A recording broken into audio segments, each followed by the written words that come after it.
ఇశ్రాయేలీల్ని దేవుడు ఎంతగా ఓన్ చేసుకున్నాడంటే, ఆయన రాత్రి అగ్నిస్తంభమై పగలు మేఘస్తంభమై ఉన్నాడంట.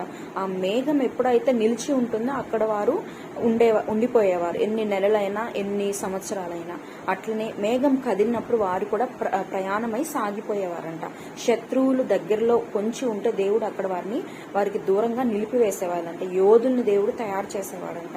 మరి అంతగా దేవుడు వాళ్ళని ఓన్ చేసుకున్నాడు. మరి ఈ రోజు నిన్ను నన్ను కూడా ఎంతగానో దేవుడు తన రక్తాన్ని కార్చి నిన్ను నన్ను ఓన్ చేసుకొని మనల్ని గైడ్ చేయాలని, ఆయన తలంపుల్లో మనం నడవాలని, ఆయన మనం చేయి పట్టుకొని నడవాలని ఆయన ఆశపడుతున్నాడు. సర్వశక్తుడైన దేవుడి చేతిలో మనం ఉండడం కంటే మనకేం కావాలండి?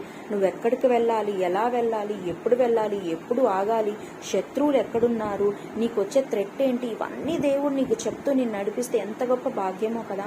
అదంతా ఎప్పుడు జరుగుతుందంటే మన మనసు ఆయనతో కలిసినప్పుడే జరుగుతుంది. కనుక ఆయనతో ఉందాం.